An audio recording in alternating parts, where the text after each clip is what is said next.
Hello mga ka-heart. Hello, good morning sa inyo mga ka-heart. Ako po ang inyong ka-heart, Ramon. Ayan po mga ka-heart, gusto ko lang magpasalamat sa inyo mga ka-heart. At dahil katapos lang yung Valentine's Day, ay kumusta kayo? Kumusta ang iyong Valentine's Day mga ka-heart? Sana naging okay lang. At syempre, shoutout din yung mga sa lahat ng subscriber ko mga ka-heart. Yung nag-subscribe ay maraming salamat sa inyo mga ka-heart. At nakakuha na ako ng 811 na subscriber mga ka-heart. Maraming salamat sa inyo.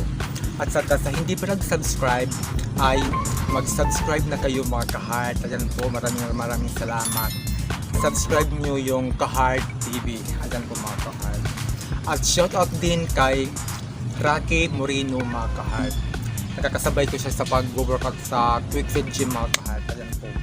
Shoutout din sa Quick Fit Gyms mga ka-heart. Ayan po sa Tacloban. Saka shoutout din kay GC Alejandro Estupido. Ayan po mga ka-heart. Sa mga hindi pa nag-subscribe ay subscribe na tayo mga ka-heart. Ayan po, maraming salamat sa inyo mga ka-heart. Ang video natin ngayon mga ka-heart ay mag-ehersesyo tayo kasi kahit paano, kahit minsan ay maigalaw-galaw yung katawan natin mga ka-heart para magkaroon ng kasiglahan ang ating katawan. Kahit minsan, kahit isang bisis isang araw o 3 bisis isang linggo mga ka-heart, okay na yung basta ma-ehersesyo tayo mga ka-heart kasi para magkaroon ng lakas ng katawan natin mga ka-heart. Ayan po.